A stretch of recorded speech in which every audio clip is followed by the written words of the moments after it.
حضور فرماتے ہیں کچھ لوگوں کو اللہ قیامت میں بغیر حساب کتاب جنت میں داخل کرے گا، فرشتے پوچھیں گے پل صراط سے ہوا ہے؟ وہ کہیں گے دیکھی نہیں۔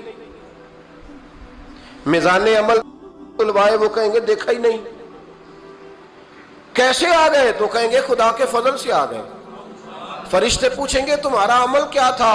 وہ کہیں گے کچھ بھی نہیں، عام لوگوں کی طرح نماز پڑھتے تھے، روزہ رکھتے تھے، حج فرض ہوا تو کیا، زکوٰۃ اگر ہمارے اوپر لاگو ہوئی تو دی، عام روٹین کے معاملات۔ تو فرمایا اتنی بڑی فضیلت کے بغیر حساب کتاب جنت، کوئی تو وجہ ہوگی۔ تو بندے عرض کریں گے وجہ ایک ہی تھی کہ رب جو ہمارے حق میں فیصلہ کرتا تھا ہم اس پر راضی ہو جایا کرتے۔ علامہ اقبال نے ایک بات لکھی ہے، اقبال کہتے ہیں جب میں لندن میں وکالت کرتا تھا تو ایک خاتون تھی، لیڈی بارنس اس کا نام تھا، چھوٹے موٹے مقدمات لے کے وہ میرے پاس آتی تھی۔ بی بی ایک ہوٹل چلایا کرتی تھی، اس کا خامند جو تھا وہ فوج میں ملازم تھا۔ اقبال نے خود لکھا ہے، اقبال فرماتے ہیں کہ ایک دن وہ خاتون پھر کسی کیس کے سلسلے میں میرے پاس آئی، تو جب وہ آئی تو اس نے نقاب اوڑھا ہوا تھا، برقع کیا ہوا تھا۔ تو چونکہ اس نے نقاب اوڑھا تھا مسلمانوں کی نشانی تھی، نقاب اوڑھنا کن کی نشانی ہے؟ اللہ آپ کو خوش رکھے۔ تو کہتے ہیں وہ نشانی چونکہ اہل اسلام کی تھی تو مجھے تجسس ہوا۔ میں نے کہا لیڈی خیریت ہے؟ میم صاحبہ یہ برقع پہنا ہوا ہے؟ تو کہنے لگی ہنس کے اقبال مجھے پکا یقین تھا کہ آپ ضرور پوچھیں گے۔ تو میں نے کہا اچھا تو یہ برقع؟ تو کہنے لگی الحمدللہ میں مسلمان ہو گئی۔ تو میں نے فوراً کہا کہ آپ کا شوہر تو فوج میں ملازم ہے، فوجی کے لیے بدلنا اور پھر ملکی قانون اور یہ چیزیں۔ تو کہنے لگی اس نے مجھے کیا کہنا تھا، وہ خود کلمہ پڑھ گیا۔ تو کہتی ہیں میں اور متجسس ہوا، وہ کیس کی بات کرتی تو میرا تجسس بڑھ گیا۔ میں نے کہا تو کیس چھوڑ کے بتا کلمہ کیسے پڑھا؟ تو کہنے لگی اقبال اصل بات یہ ہے کہ میں نا بے اولاد تھی، خامد بھی بڑے اچھے پیسے کماتا، میں خود بھی ہوٹل چلاتی، پر ڈپریشن اور ٹینشن اور بلا وجہ کی پریشانیاں جان نہیں چھوڑ۔ یہ ٹینشن اور ڈپریشن کا نا مجھے عربی ترجمہ کوئی نہیں ملا۔ یہ ڈپریشن اور ٹینشن کا نا میں نے تلاش کیا ہے، لیکن مجھے عربی لغت کے اندر ان کے معنی مجھے لگتا ہے کہ اس زمانے میں یہ چیزیں تھی ہی نہیں، ہوتی تو ان کا کوئی نام بھی، یہ آج ہے نا تو اس لیے آج کے زمانے میں ہی نام ہے مفت کا، مفت کی پریشانی۔ تو کہتی ہے مجھے ٹینشن اور ڈپریشن رہتی تھی ہر وقت، بڑی میں پریشان رہتی تھی۔ میرے ساتھ ایک عجیب واقعہ ہوا کہ میرے ہوٹل میں نا ایک بابا جی برتن مانجتے تھے، بوڑھے آدمی تھے، 70 سال کے قریب عمر تھی۔ ان کا ایک بیٹا تھا، ایک بہو تھی، ایک پوتا تھا، لیکن وہ بیچارے بیٹا بیمار رہتا تھا تو لہٰذا وہ خود مزدوری کرتے۔ کہتے ہیں ایک دن وہ بابا جی میرے پاس آئے، کہنے لگے میم صاحبہ 2-4 دن کی چھٹی چاہیے۔ تو میں نے کہا خیریت ہے؟ کہنے لگے میڈم میرا بیٹا فوت ہو گیا۔ بیٹا، آپ کو پتہ ہے باپ کا جنازہ پڑھنا آسان ہے، بیٹے کا جنازہ اٹھانا بڑا مشکل کام۔ کہتی ہے میں کچھ لکھ رہی تھی، میرے ہاتھ سے قلم گر گیا، میں نے خود گاڑی بھیجی، بابا جی گاؤں چلے گئے جہاں وہ رہتے تھے۔ کہتی 2-3 دن کے بعد میں اور میرا شوہر گئے تو رستے میں ہم باتیں کر رہے تھے کہ کیا تعزیت کریں گے، ایک ہی بیٹا تھا، کوئی رشتہ دار بھی نہیں، تو اس کی تو کائنات اجڑ گئی، کن لفظوں سے اسے تعزیت کیا کہیں گے۔ کہتے جب ہم گئے تو وہ ٹوٹی ہوئی چٹائی پہ بیٹھا تھا، کچھ لوگ قریب تھے، ہم نے جا کے کہا بابا آپ مسلمان ہیں، ہم آپ کو کیا نصیحت کریں، ایک ہی بیٹا تھا، کہ کس طرح کر کے ہم آپ کو تسلی دیں۔ تو کہتے ہیں اس نے آنکھیں کھولی، بوڑھی آنکھوں میں ایمان کی روشنی، کہنے لگا بی بی کیا تعزیت کی بات کرتی ہو، میں نے کوئی پیسے جمع کرا کے بیٹا لیا تھا، خدا نے فضل سے دیا تھا، عدل سے لے گیا ہے، میں اپنے رب کے فیصلوں میں بڑا راضی ہوں، اللہ بڑا کریم ہے، وہ لے گیا، اس کا مال تھا۔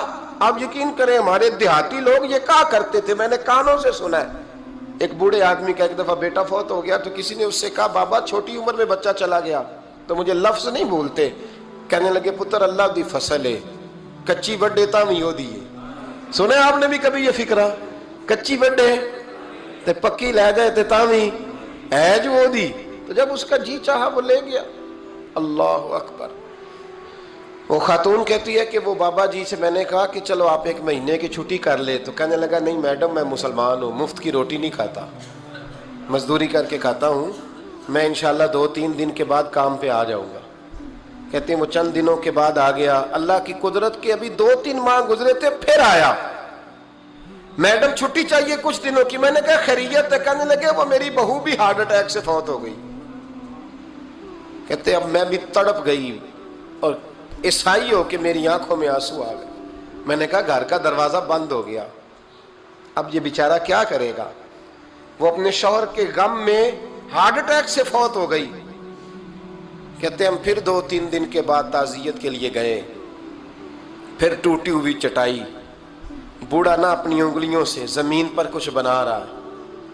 کہتی قریب گئی اور میں نے جا کے کہا بابا اب تو تسلی آپ نے خود ہی کرنی ہے، جو نظام تھا وہ تو ہو گیا۔ تو کہتے ہیں پھر اس نے آنکھیں کھولی، آسمان کی طرف دیکھا تو کہنے لگا بیٹی کوئی پریشانی نہیں، میرا بیٹا بغیر شادی کے بھی تو فوت ہو ہی سکتا تھا نا، بس میرے مالک نے جب چاہا جیسے چاہ ہوا، میں انشاءاللہ 2-4 دن کے بعد کام پہ آؤں گا، یہ میرا 3-4-5 سال کا پوتا ہے، ابھی اسکول داخل ہوا ہے، میں ساتھ لے آؤں گا، وہاں میرے ساتھ اوپر کوارٹر میں جہاں میں رہتا ہوں یہ بھی رہے گا۔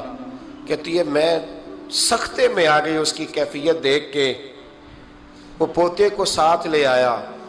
کبھی کبھی میں دیکھتی چھت پہ کھڑے ہو کے کہ دادا گھوڑا بنا ہوا ہے اور پوتا سواری کر رہا ہے، وہ سویرے اٹھتا اس کو سکول چھوڑ کے آتا، شام کو لے کے آتا، پیار کرتا، محبت کرتا۔ تیسری منزل پر ہم نے کوارٹر دیا ہوا تھا، وہاں دادا پوتا رہتے۔ اللہ تو بڑا بے نیاز ہے۔ کہتی ہے اقبال ایک دن نا پوتا اوپر والی منزل پہ کھیل رہا تھا، اس کا پیر پھسلا، وہ گردن کے بل زمین پہ گرا، مجھے خبر ہوئی تو میں دوڑی، ایمبولینس منگائی، خون سے لتھڑے ہوئے اس بچے کو دادے نے اپنی گود میں رکھا، اور جب ہم ہسپتال کی طرف گئے تو ہاسپٹل بعد میں آیا، جناب اسرائیل پہلے آ گئے، اور کہتے ہیں وہ گود میں دم توڑ گیا۔ پھر دادے نے اسے اپنے ہاتھوں سے غسل دیا، پھر اس نے اپنے بوڑھے ہاتھوں سے قبر کھودی، اور پھر مٹی ڈال کے کہنے لگا اِنَّ لِلَّهِ وَإِنَّا إِلَيْهِ رَاجِعُونَ، جے سونا ہی میرے دکھ وچ راضی، جے سونا ہی میرے دکھ وچ راضی۔ پھر سکھ نو چلے ڈاما۔ کہتے ہیں وہ مٹی ڈالی اس نے، اور جب وہ واپس پلٹا تو میں بازو سے تھام کے ہوٹل قریب لائی، اور میں نے اس کے قریب کہا کہ بابا تو ٹوٹ گیا ہے، تو بکھر گیا ہے، مجھے محسوس ہوتا ہے کہ اب نہ تیری راتیں اور تیری صبحیں اور تیری شامیں غموں میں گزریں گی۔ تو کہتے ہیں یوں اس نے ہاتھ رکھے اور یوں آنسو چھٹک دیے۔ کہنے لگا میڈم کیوں میرے اندر کوئی عقیدہ نہیں، میں کوئی لوارث ہوں، میرا کوئی رب نہیں، میں کیوں پریشان رہوں گا، میں تو پکا ہوا پھل ہوں، تھوڑے دن گزریں گے قبر میں جاؤں گا، اور جب جنت میں جاؤں گا تو اللہ میری بیٹے سے بھی ملاقات کرائے گا، میرے پوتے سے بھی ملاقات کرائے گا، میرا رب ساری ملاقاتیں کرا دے گا، میں اپنے اللہ کی رضا پہ بڑا راضی ہوں۔ وہ خاتون کہتی ہے میرا اور میرے شوہر کا کلیجہ پھٹنے لگا۔ میں نے کہا بابا یہ جذبہ کہاں سے ملتا ہے، یہ سکون کہاں سے آتا ہے، یہ کیفیت کیسے ملتی ہے؟ مجھے کہنے لگا تو نے لینی ہے؟ میں نے کہا، تو کہنے لگا تو بھی گنبد خضرا والے نبی کا کلمہ پڑھ جا، تو بھی رسول اللہ کا کلمہ پڑھ جا۔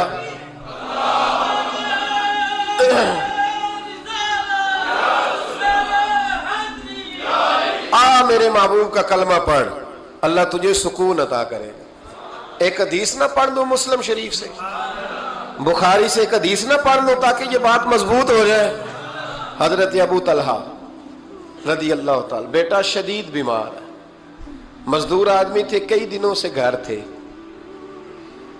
بیوی کہنے لگی اگر آپ گھر میں بیٹھے رہیں گے تو کھائیں گے کہاں سے، جاؤ آپ مزدوری کرو، میں بیٹے کو دیکھتی ہوں۔ ابو طلحہ مزدوری کرنے چلے گئے، شام کو آئے تو بیٹا فوت ہو چکا تھا۔ عورتیں بے حوصلہ ہوتی ہیں نا اکثر، پر بیوی نے سفید کپڑا ڈال کے کمرے میں رکھ دیا۔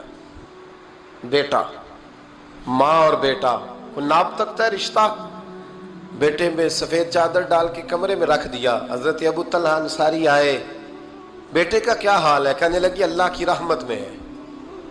اللہ کی، کیسا جملہ ہے، اللہ کی رحمت میں ہے۔ خامد نے کھانا کھایا، بیوی سے ملنے کو دل کیا تو ملاقات ہوئی، فارغ ہو کے بیٹھے تو خاتون اٹھ کے نا خاوند کے قریب گئی، اس کا ہاتھ تھاما، کہنے لگی نبی کریم علیہ السلام کے صحابی ہو، ایک مسئلہ دریافت کرنا تھا، بتاؤ گے؟ کہ پوچھو۔ کہنے لگی اگر کوئی آپ کے پاس امانت رکھوائے اور پھر اپنی امانت واپس مانگے تو کیا کرو گے؟ حضرت ابو طلحہ کہنے لگے پوچھنے والی کیا بات ہے، جس کی امانت ہے واپس کر دیں گے۔ اب زوجہ روئی، اب صبر والی بی بی روئی، اب ماں روئی، آنسو ٹپکے، آنچل سے پوچھ کے کہنے لگی ابو طلحہ وہ بیٹا بھی اللہ کی امانت تھا اور رب اپنی امانت لے گیا ہے، اٹھو غسل کفن کا بندوبست کرو۔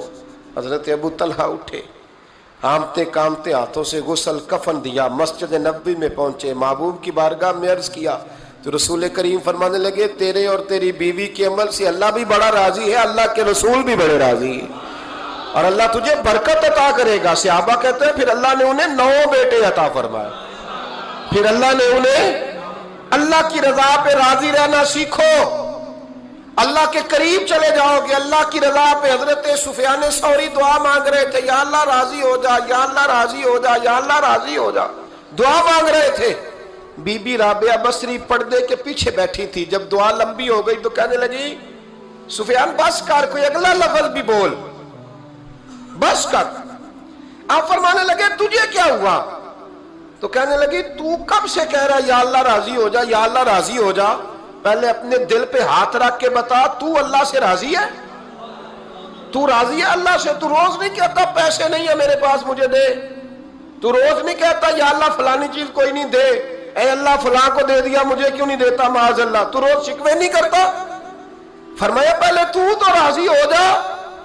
ترمذی شریف کی حدیث ہے، میرے نبی کریم علیہ السلام نے فرمایا تم اللہ کے دیے ہوئے تھوڑے رزق پہ راضی ہو جاؤ، اللہ تمہاری تھوڑی عبادت سے راضی ہو جائے۔